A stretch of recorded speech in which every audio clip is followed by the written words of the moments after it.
Hello guys, তোমরা সবাই কেমন আছো? তো চলে এলাম নতুন একটা ভিডিও নিয়ে। শনিবার এলেই আমাদের বাড়িতে একটা মুখোমুখি যুদ্ধ হয়ে যায়, কি রান্না হবে সেটা নিয়ে। তো বাড়িতে ছিল ফুলকপি। বাবাকে বললাম একটু পনির আনতে, কারণ পনিরটা আমাদের বাড়িতে সবাই একটু ভালোই খায়।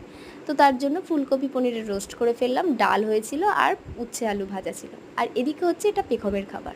ওর শরীরটা খারাপ থাকার কারণে আম, দই আর দুধ দিয়ে একটুখানি ভাত খাইয়েছিলাম, কিন্তু মেয়ে ভালো করে খেতেই পারেনি। তারপর দুপুরে ঘুম টুম দিয়ে মেয়ে উঠলো সন্ধেবেলা, আর এদিকে আমার সন্ধে টন্ধে দিয়ে ঠাকুরের বাসন কোসন মেজে কমপ্লিট।